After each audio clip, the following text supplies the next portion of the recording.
This program was first broadcast on Canterbury's access media station, Plains FM, and was made with the assistance of New Zealand On Air.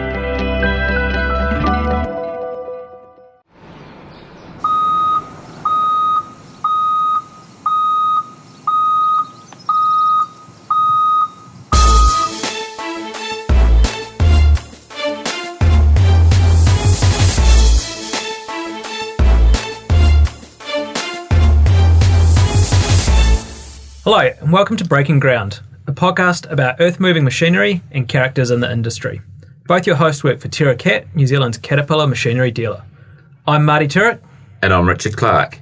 In this podcast we hear stories from a wide range of people in our industry, and today we're pleased to introduce Tony Brand. Tony is the Director of Brand Logging based in Rangiora, with crews working throughout the Canterbury region. Brand Logging's been operating since 1984, when Tony and his wife Karen started the business. Tony is our first forestry contractor to be on Breaking Ground, and it's great to have him in the studio. Welcome, Tony. Thanks. Good to be along. Now, 38 years in forestry is a long time to be in the industry, but your family initially had a farming background. Take us back to your early years, and from there, where your interest in the bush came from. Oh, so Dad, he worked on a farm in Waiau, actually, and then he got a job up in Nelson. He working for a construction company up there, driving a dozer. And then he ended up working for Bagents there and, just doing the tracking for the loggers and putting the roads in for the trucks and that. And as a kid, I used to just love going out there, go to work with them on Saturday. Any chance I get, I'll be out there. And I just love being around those skidders and chainsaws. And in them days, kids could just wander around. You could do what you like, pretend you're chasing a pig or whatever. I just loved it. So it got me interested in it back then. So tell us about the early days when you actually started logging yourself. So I was working for a truck for rural transport at the time, and we got sold to another rural transport. And the old man had a skidder. Him and my brother were doing a bit of earth moving, and they had this old skidder and they had a wee contract and they wanted to sell it. So me and my mate, I says, over a couple of beers, that'd be a good idea. We'll buy that. So we bought it. It was 12 grand. I think we paid for it. It was an old Timberjack 205. Got a couple of chainsaws, 051, and put an old McCulloch and a couple of Dolmars that you want to kick every time you tried to start them. And we had a contract for 20 tonne a day with the local mill, and we just did it on the weekends. So we still carried on working and just ticked away with that. And on a Saturday we'd go and cut our 20 tonne, have a few beers. We didn't know much. We just liked it. We just liked the idea of it. And we were in partnership for that first year, me and Stu. Oh, often the best ideas are often formed up over a beer, so it's obviously worked out well. Yeah, no, it was good. And we left our jobs eventually. One of my mates had a farm up the top of the Rakaia Gorge, which I'd worked up there for their old man as a shepherd. And they had all these trees, and back then it was really quite tricky to get into logging. And my mates had these trees, and they said to McVickers, well, if you want the trees, these guys are logging it. And they're like, who the hell are they? And we were a bit like that. We were no one. And we jacked our jobs in and went big time loggers. We had a 3-month contract. We were into it. Oh, yes. Yeah. Wow. It's sort of quite impressive where you sort of, obviously now Brand Logging's a really well-established Canterbury logging business, and sort of to hear come from that, where it's sort of working on a Saturday through to where you are now.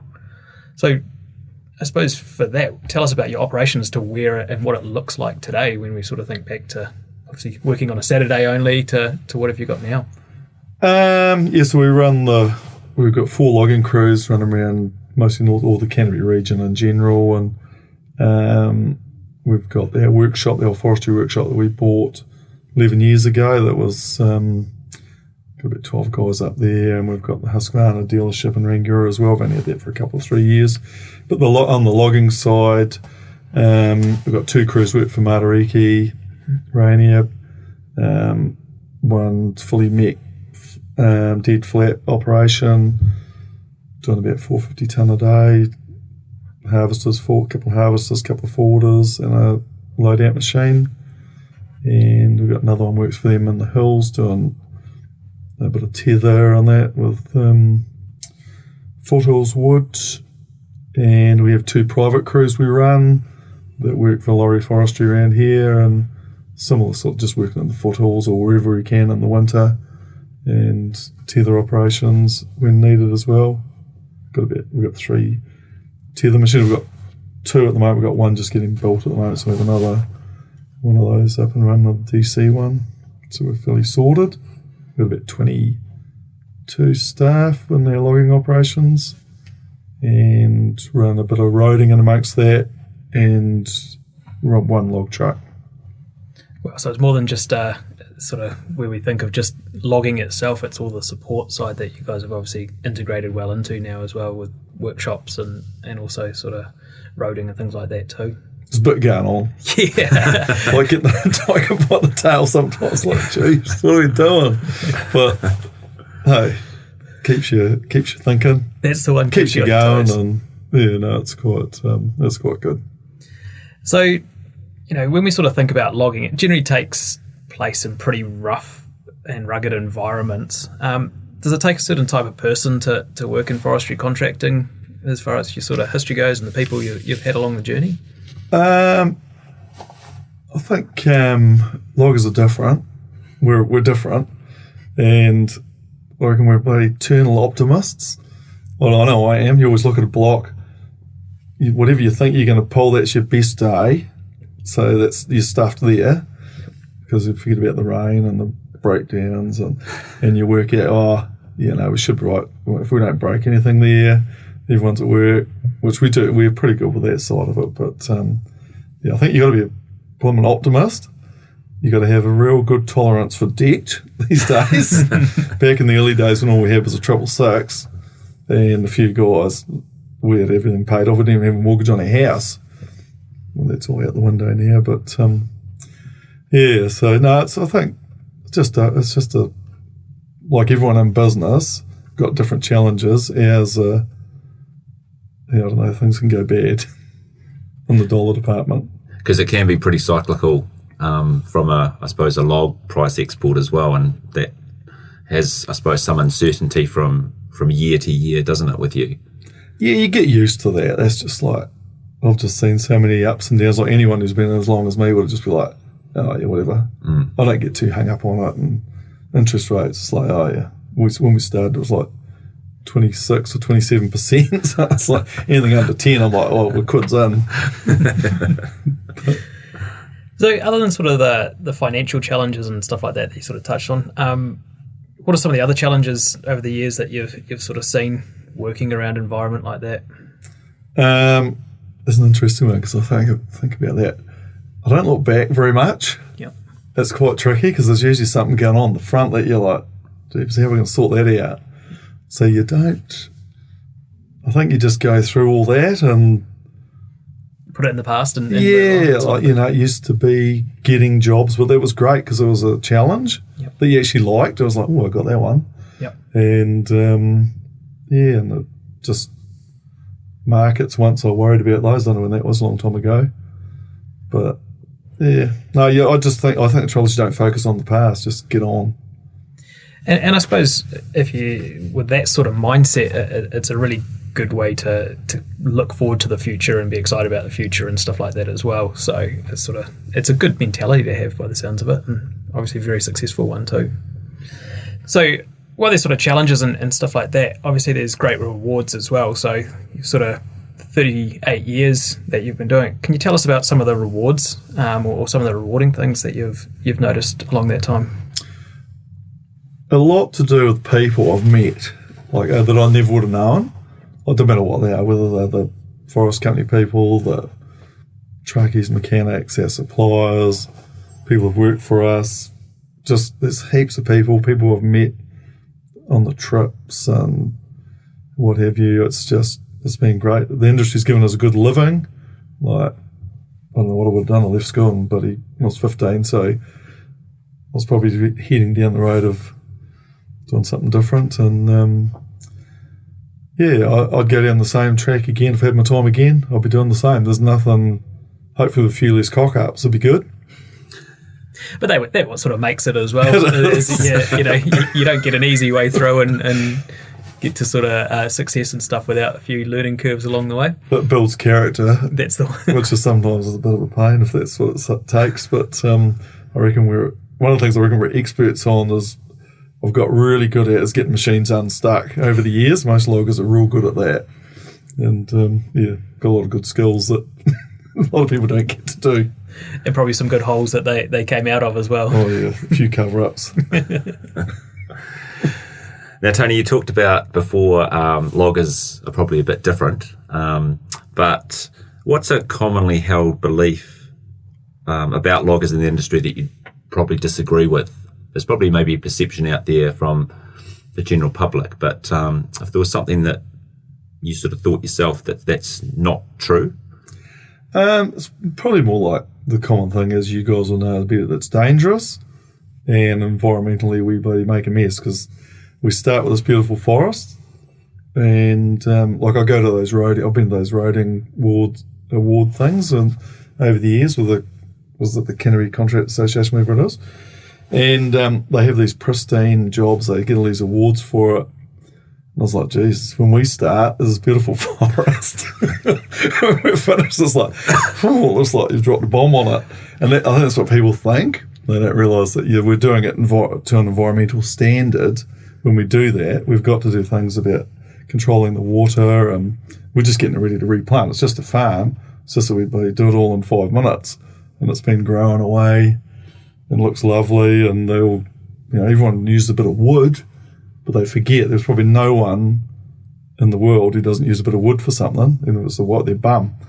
So it's like that, and the health and safety, because if something goes wrong, it's in the news, and it's not like any other job where and we could be in here, I could trip over and I go, might be get a knock on my knee or something. You do that in the bush and you get a stick through your leg or something. So you just got to be careful on our job, and we've got things in place to keep people safe, but unfortunately you still get a few things that go wrong, and it's just more major.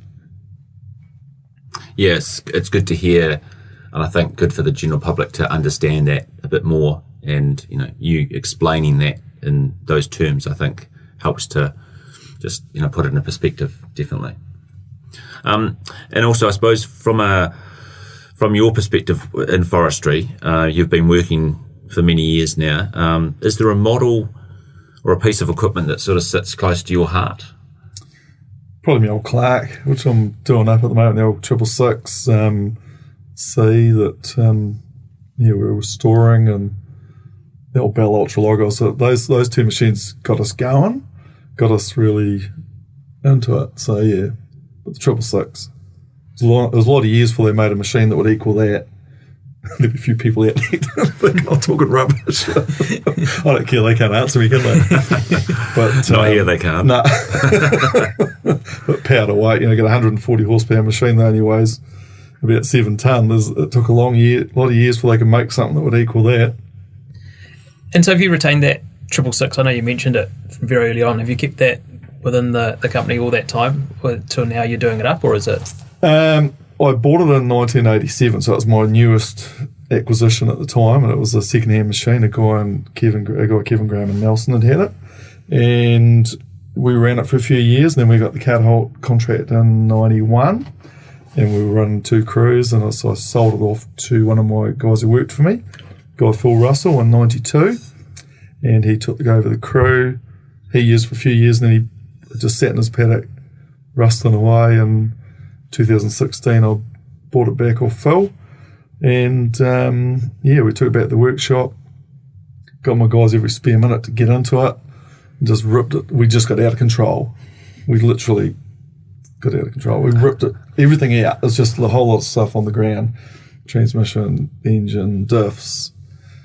Just there's nothing left. Took it down, straightened it all out, and 6 years on, a whole lot of stuff, and basically myself and my son-in-law Craig have been putting it back together. We wanted to put it together. We didn't want to pay someone to put it together, so that's taken us a while. But yeah, she's looking good. And we're hoping to get it up to the forestry show at Rotorua in November. So you got a deadline now. It's pretty close. It's going to be at the painters this week to get all the bolts painted and sign what was out last week and just sent me all the stuff for it. So there might be the odd guy who knows a bit about them might pick something up, but I think we've got it pretty good. And what are the plans for that? You've got the forestry show in November in Rotorua, but where will that sit? What will you do with it from there? I don't know. That's what everyone asked me. My wife, she's like, what's it going to do? And I said, I'm just going to look at it, have a beer and look at it.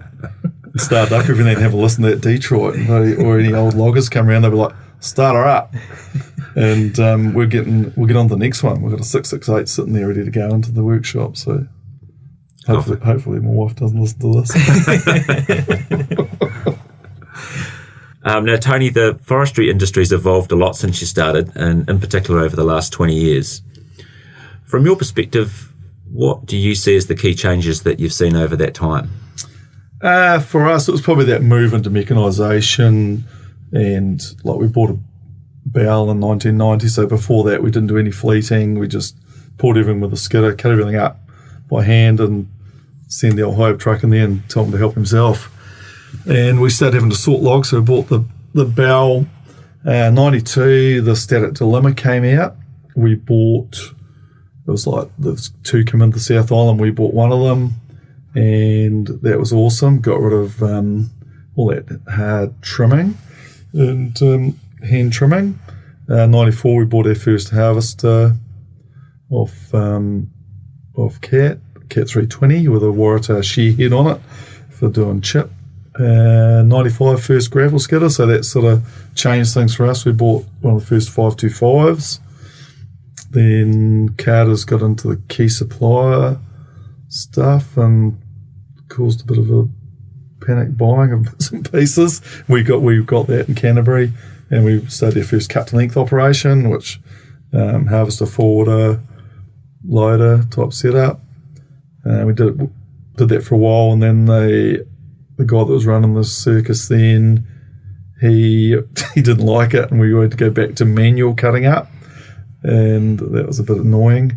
And then by 2005, I think we were back into full mechanisation again, so we had a bit of a stint away. But so after we got to full mech with like fella bunches and on the hill and harvesters on the skid, we didn't do a lot until probably the tether stuff's come in for us in the last 5, 6, 7 years. Time does get away.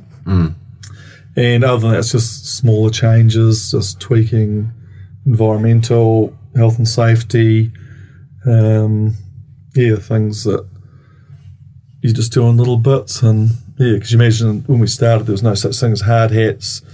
You wouldn't have a seatbelt. Chaps it was hard dragging us into make us wear chaps and things like that. These are all things that you just take for granted now. And we thought we were being real environmentally friendly when we found an old windthrow stump hole and dropped the oil out of the engine into that, and we're changing the oil, and a creek you'd pull down. Well, that's good. It's going to keep logs all nice and clean. There won't be too much dirt in them. Wouldn't go near a creek these days. Didn't do cutouts to direct the water, or just do tracks wherever you want. And but these days that's changed a lot, and it's all about water, which it's good. You can see why too. Yeah, a lot of changes, that's for sure, and obviously most of them for the good, for the better. Yeah, and just that tons per man, like back, like in the old days, everyone sort of worked on that load a day per man, and these days we're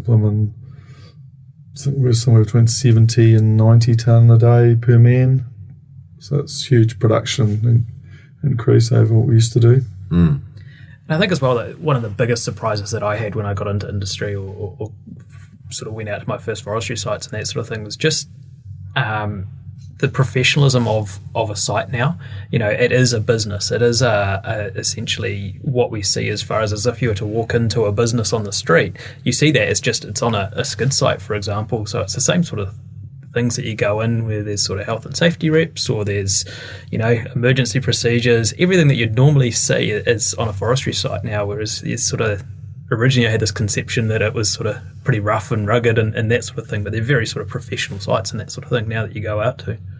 Yeah, and you'd find that, we're probably, because we're so into it, and we have been for so many years, sometimes you don't think about it because we're doing it.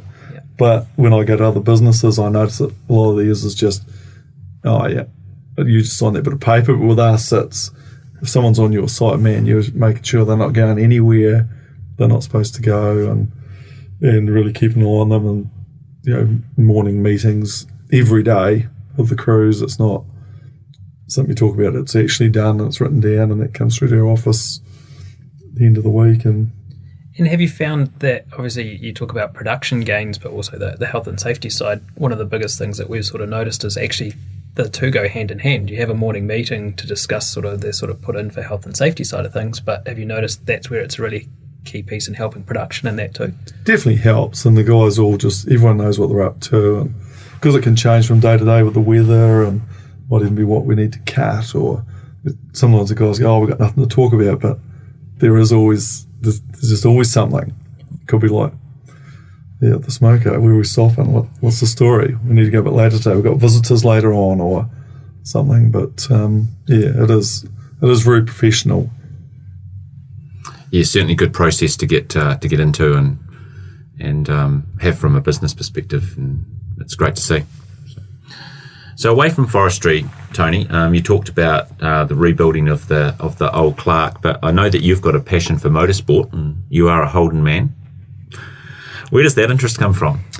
I've always liked racing, like just as a kid. Like I remember the old man used to take us to Lady Wigram here in Christchurch, and when that was still around, and you go there, and then you go to the stock cars. Even now and then it was a real treat if you actually got to go to something like that. It was more when we went to Nelson.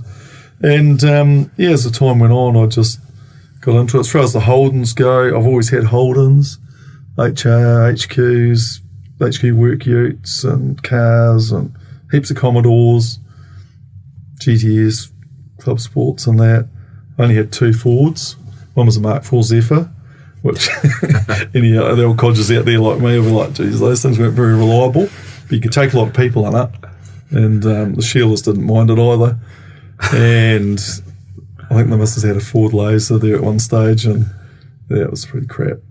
I was going to say that probably didn't stick around too long. Nah, so that was her car. It went all right, but it was a Ford. So I'm just a Holden man. So and I went a few years ago. I was lucky enough.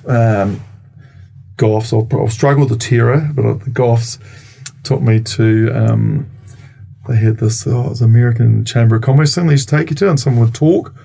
And when we went to leave, the guy that was taking, he goes, if you look under your seat, there might be something there for you, a prize. And I was like, oh, yeah. And, I looked under my seat, and there's this thing. I was like, oh, well, I've won this package to go to the Wellington Street Race, and I've got a hot lap with Neil Crompton, who's now a commentator for the thing and for the racing. And it was quite funny because Ross Francis had been sitting on that seat, and when I come in, he moved around for me to sit on it. he was dark. But I says, you did move.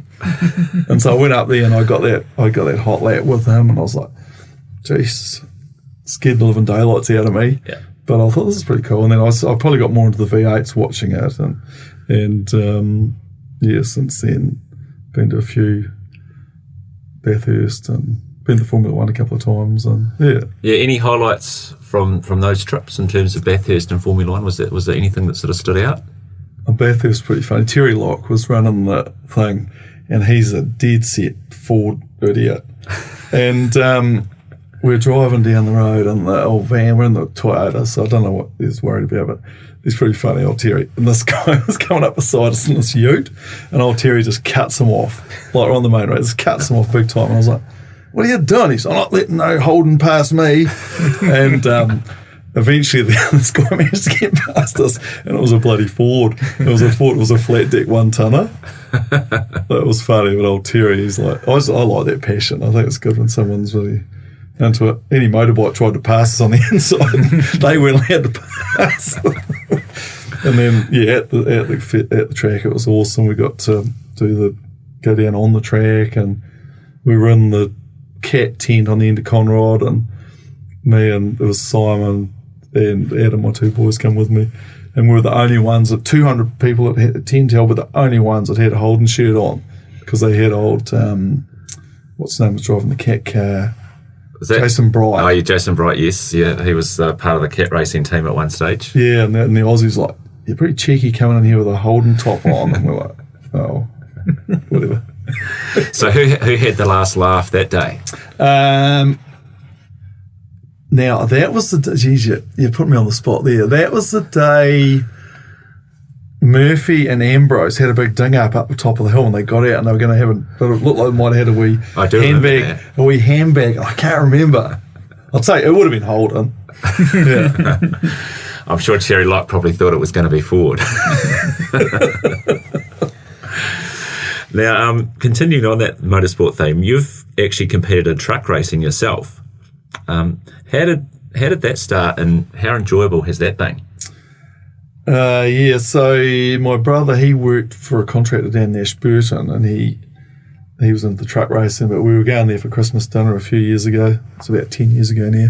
And me bro, he's like, oh, when you come down, make sure you bring your checkbook. I've got something you'll want to buy. You won't be able to go home without it.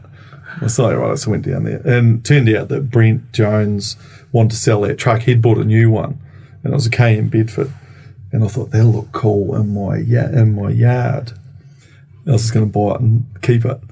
And but old Brent, he said, I'll sell it to you, but he made me shake his hand and say that we'd race it for 1 year, one season, and I had to drive it. Because he thought if I didn't drive it, I'd probably get sick of spending money and get no fun out of it. So it was a good idea. So I drove it, and it was pretty gutless, and I didn't know much. And do those reverse grids. I'd never driven on a racetrack in my life, and I've done a couple of days with different companies going out there scooting around, but so it was interesting. And so we did that season at the back of the field the whole time, and I thought, well, that's not much good. So we came out of the season, and I'd had to get a job done on a machine by Goff Engineering. They were supposed to be guarding a machine of ours in Rotorua, and they dicked us around, and they hadn't we thought they'd started it like 3 months before, and they hadn't. We found out they hadn't, and I got real snarly with Goffs at the time, and I wasn't talking to them. I got in a grump, and they kept saying, oh, can we do this? Nah, not doing anything. Nah, just nothing. Nothing's going to fix it. Nothing. And then Dean Heaney comes along one day, and he goes, I've been thinking about it. And he says, what if we did some work on your racetrack and made it real good for you? And I was like, oh, you buggers. That'll work. So we went down to, me and him went down to Cromwell and had a look at Inky Tulloch's truck, because that was the most successful truck that ever been in truck racing up to that stage, and between New Zealand and Australia. And we got in there, we were there at opening, and we had that thing, bloody everything open, and we were measuring, and we basically come back. Dean went to Goff Engineering and says, you're making that. On the chassis side of it, all the brakes and the chassis, and we sent the engine off to Trans Diesel, and they also, we needed heap of horsepower, got that, and come back, and she was real. It basically just put us back to in the pack. No horsepower, still only at 800 horse versus 12, 14, 16, 18, 2,000 horsepower. But hey, we still have a lot of fun. So what was that like? I mean, you talked about doing that hot lap in Wellington all those years ago and frightened the bejesus out of you, but what about when you're actually racing those trucks? Because they're pretty impressive when they are side by side, going down the back straight at however fast they're going. What's that like? Well, the funny thing, so that first meeting I went to at Ruapuna, the boys were going to, they went there, I had no mechanics, I knew nothing. They'd gone to a show in Oz, some country show over there, and I turned up, and I'd done my drive. I'd had to get the race license, and you read all the thing in the race license says, you for 3 meetings, you've got to start at the back of the field, was like, oh, that's good. That should be right. I just chug around behind everyone. So I did one race. You do your qualifying, then you do your race. Qualified last. That was good. I'm following everyone around. I can get the hang of this. And bugger me, they pull the draw for the next race, and Christine, the Sheila that runs the thing, she comes on. She goes, "Oh yeah, you're off one." And I was like, "There's one in the back, and no, one's the front." I was, no, you got that wrong. Well, I got to go off the back. Got to do it for 3 meetings. She goes, "Yeah, this is big boys racing." She says, the crowd don't come to watch people follow each other. They come to watch someone bash their way through and get to the front. I was like, oh, my God. So, yeah, that was that. So it was bloody reverse grids. There was the rules don't apply in truck racing. And it's like, I won't hit you if you're not in my road. I'm like, well, I'm always going to be in your road because I'm actually going to be in front of you on a reverse grid. So, yeah, we did get a few things. But, hey, I was learning too, and it was good. And you go down there, you forget about when you're racing. You're a bit nervy at the start. Sometimes you just need all those big boys to get past you. But now I don't want them to pass me. I'm sort of hoping to do as much as I can to stop them. I get the odd push from time to time. It sounds like a lot of fun. It's interesting. Yeah, definitely. I can imagine. So you sort of mentioned going to Bathurst and things like that. Also, you've travelled around quite a bit, or quite extensively, especially internationally in that as well. So what are some of the awesome places around the world that you've visited as far as a logging sort of operation goes, or an industry side of things goes, and tell us about some of the more interesting ones that you've sort of seen and been to. Done a few, been real lucky, and most of them have been with Cat. And my first one was Japan in '99. I bought a couple of 322Bs. I've still got one of those actually. That's still one of those machines from then, and we still use it a bit. And we went to Japan. So I had only ever been to Australia maybe twice. Before that was my big overseas trips, and went to Japan. It was great though. We had a great time travelling around, and they liked their beer.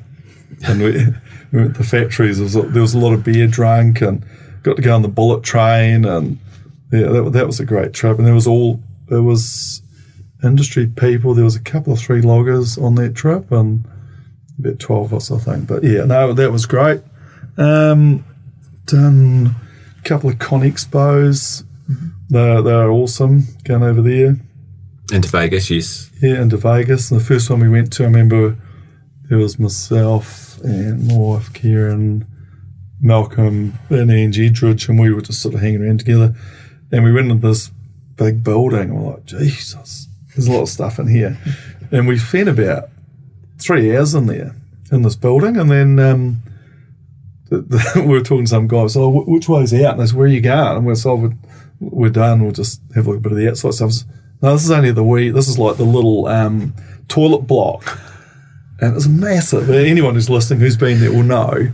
And then, of course, you go to Bouma, and Bauma's like double or triple the size. So, yeah, it was good. That was a good trip and to see. But we've done Pacific Northwest. I went on a trip over there, and we landed in Seattle. That was all loggers. So it was pretty agricultural. And we just got in we had 3 vehicles, and I think Wayne Baker was in charge of that one. And we travelled down, visited heap of loggers, and we had this logger we visited, and over here we have this, when we cut down a tree, the idea is you got to get it as low as you can, because all the value of your tree is in the bottom is your big diameter. You need to get it low. And these bloody stumps, we were talking about it, and they'd cut these stumps, you could just get over them with a 5.68, some of them, and that's a high and wide machine. Like they're massive. A lot of them they wouldn't have got over. And so we'd have a talk about it. And the guy was talking to us, he had his back to these trees and the stumps and that. And he was as if you got any questions. And I says, is there a reason you cut those stumps so high? And he got a bit, he didn't like it. He didn't like it. And he looked around and he goes, what are you talking about? What high stumps?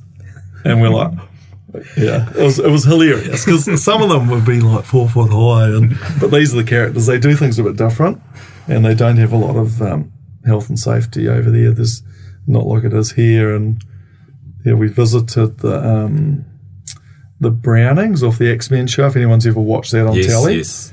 And that X-Men show, I don't recommend it to anyone, any of the people who are not loggers, to watch that, to think that's what the logging industry's like, because it's real bad, the program.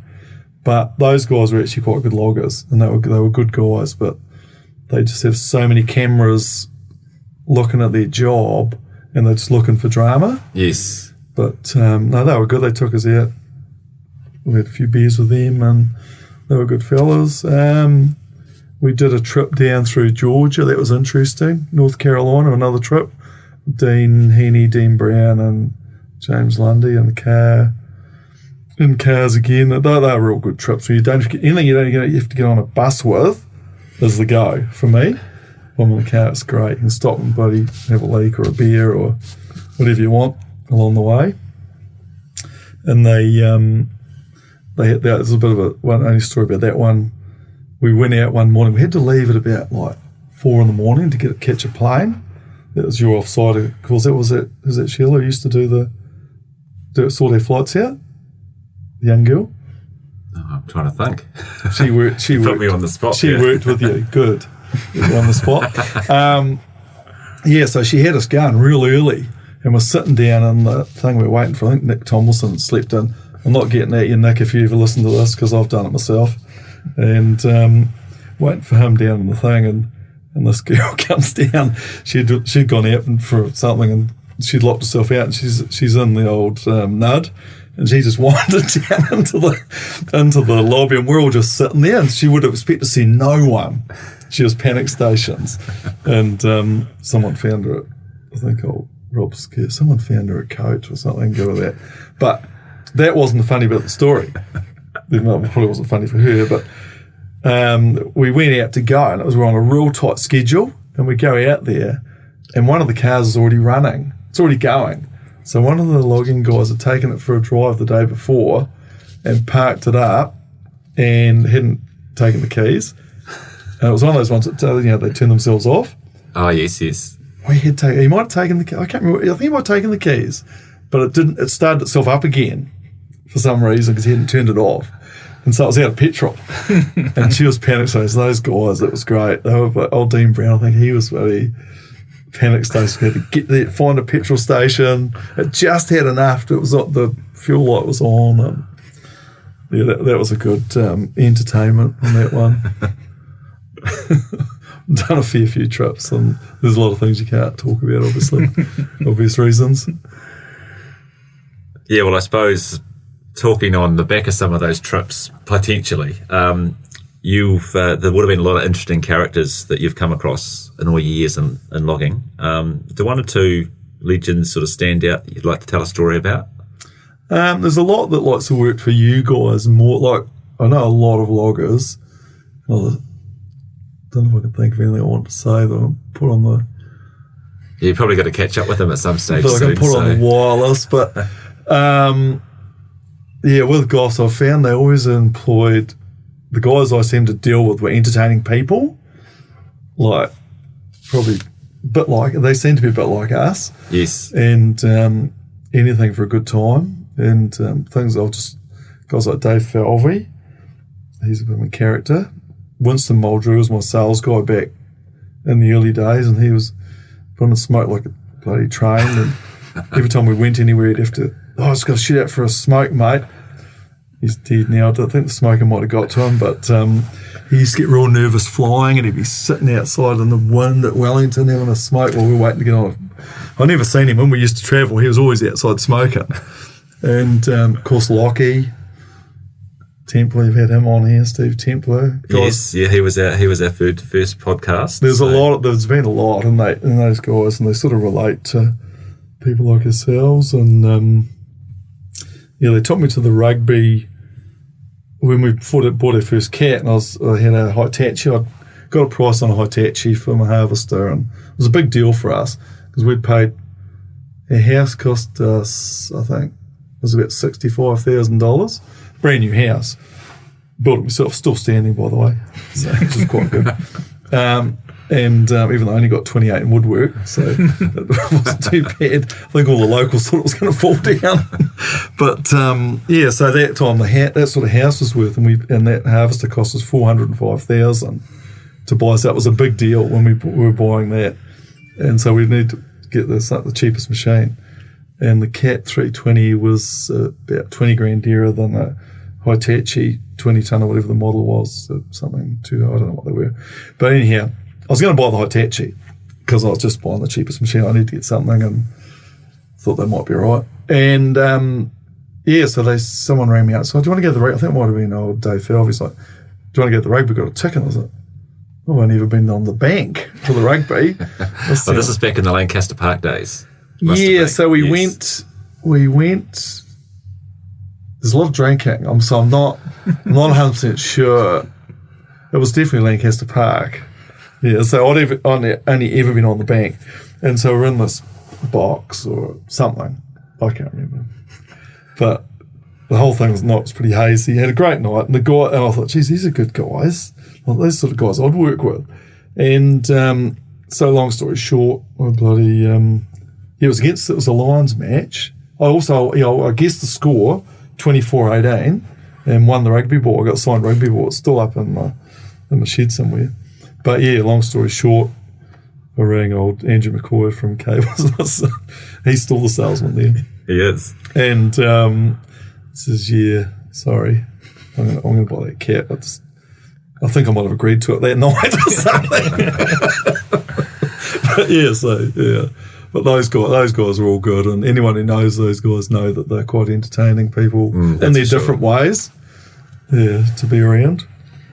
And you sort of say, with sort of those guys, and also with sort of loggers and that in general. So you must have a really good team around you, and you sort of said how you've got quite a substantial team of guys around you. So with being around and brand logging, being around sort of 1984 sort of timeline. So what are some of the secrets to building and retaining such a good team? And obviously that helps in longevity of a business and things like that. What's some of the secrets that you've got? Don't know if there's any secrets, but yeah, I sometimes look at that. We've got a lot of guys who work for us for a long time, and they're good people. So we employ people who we think are good people, and so that helps.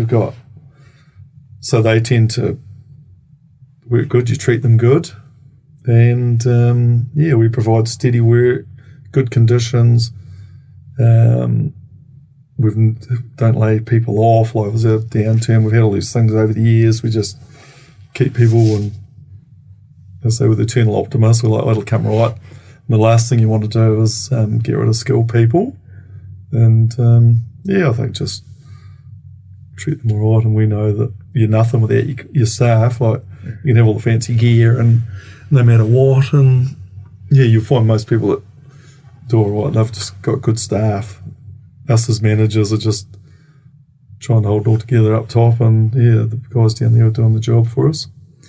And that's probably one of the things that we've heard from a lot of people now is, also good people attract and help retain good people and that sort of thing. So it sort of creates a culture in that too. Yeah, it's good. We don't go to the pub like we used to, which is a bit of a bugger, but used to be able to do that. But the old cops have sorted that out. They're too scared to have a beer these days. How can you just have one? Sometimes you're allowed to have two, but you got to be careful. Know what you're saying there. So they were great team builders. Especially when you have one on the job before you left, and just a couple of stubbies or a couple of big bottles, whatever it was, and head off home. But it's not the same once you get out the gate. But Now, you were sort of talking before about being, I suppose, an eternal optimist. But there are challenges in the industry out there at the moment. What do you think the biggest challenge from a forestry perspective at present is? And, how do you think that might be overcome? It's probably rising costs, but I was thinking about that. And basically, I think if you're in business, that's everyone. So you just got to adapt and just get used to anything that comes your way and just get on with it, really. And always try to be more productive. That's, as a logger, that's what you've got to do we're not on by the hour, we're on by the ton. So you've just got to try and think how you can get a little bit more. You look how far we've come. We were doing 25 tonne a day per man. Now we're doing between 75 and 90. And maybe you got to just figure out how you get that next bit and keep the costs under control so you're not, you've got something left. And I suppose to finish up, Tony, personally for you, what do you think, the next part of your life sort of holds for you with brand logging, and maybe something away from the industry? Where do you sort of see yourself in the future? I'll just keep ticking along. I'm 63, so I'll just keep ticking along for a bit. My son Simon, he manages logging business now, and him and his wife have bought into the business as well. And we're in the process of going through that with the other two kids. And Adam, one of our boys, runs one of the crews. Daughter, son-in-law work for us. Kieran's still in the office. She's ready to knock off. But just get the business set up for the next generation. I want to finish the forestry museum I've been talking about doing. Hopefully get that done, and maybe just hang around yarning to old loggers that turn up. But for something to do, have a fridge there, but they'll definitely have a beer there. I'm supposed to be on 4-day weeks, so I'll try to get into 3, and basically when the Balmoral Forest is finished, that was going to be my end time, which I've been working in Earwell and Balmoral Forest since I started logging, so we did it way back in cutting and carrying posts, and 1984 we went to Earwell for the first time, so it's all going back into farm, so do a bit of travel. Throw that in because Kieran she wants to go travelling, so I'm saying, I want to go travelling. And I'm sure there'll be some racing in there as well. Yeah, and I still like being involved in the industry, so I don't want to step out because then I'm going to lose all that day-to-day contact with everyone. So that's the thing. It's like I'm not sick of people. A lot of people say they're sick of people. I'm not. I like people. Nice. Well, thank you very much, Tony, for coming on Breaking Ground today. It's been really good chatting with you, and there's definitely a few good yarns that have popped into there and that sort of thing. So thank you very much to our listeners as well. We hope you enjoyed the conversation, and thank you very much, Tony. Thanks, it was good. And for our listeners, we'd love your feedback. So get in touch with us. You can send us a message on any of our TerraCat social media channels.